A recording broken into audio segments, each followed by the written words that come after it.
I'm standing outside the Maple Sugar House, a building that was built by C.O. Hale in the early 1900s. C.O. was part of the third generation of the Hale family, who turned maple sugaring into a business. Now, a sugar house is an important building because it houses an evaporator, an important tool in making maple syrup.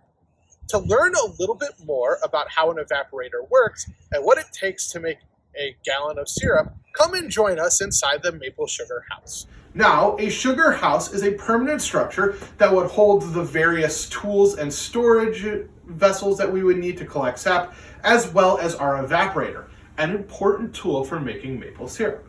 Sugar houses were built into hillsides to take advantage of the gravity. At the top of the hill, we would have a large basin that was full of sap, and then that sap would run through a copper pipe into our evaporator. Now, this is a parallel flow evaporator based on a design from 1865. This evaporator was a much more controlled system than the way that Jonathan Hale or Andrew Hale might have made maple syrup, using large copper kettles or flat base pans, because it was better for us to control the heat of the maple syrup. At the front, we would have a much hotter fire, which would get gradually cooler as we made our way to the flue at the end. Because making maple syrup is as simple as boiling the water off of sap. All tree sap contains about 1 to 3% sugar, with the rest being minerals and water.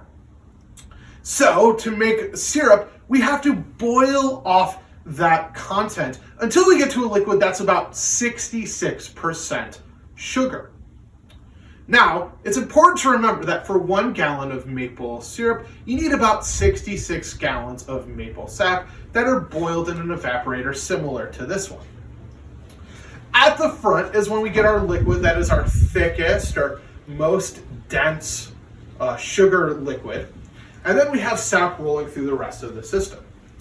Once we hit that 66% sugar using a device called a hydrometer, we use this valve to filter out some of the byproducts of syrup, including something called sugar sand, kind of the minerals that have crystallized in the boiling process.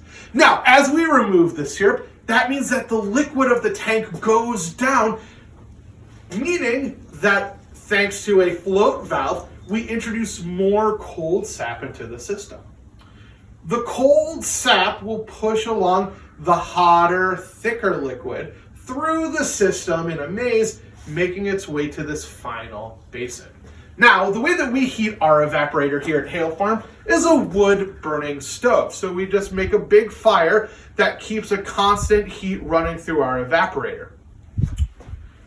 Once we light the fire, it takes about 6 hours to get to that first batch of maple syrup. And then, keeping a consistent fire, we can get about 1 gallon of syrup every hour after that.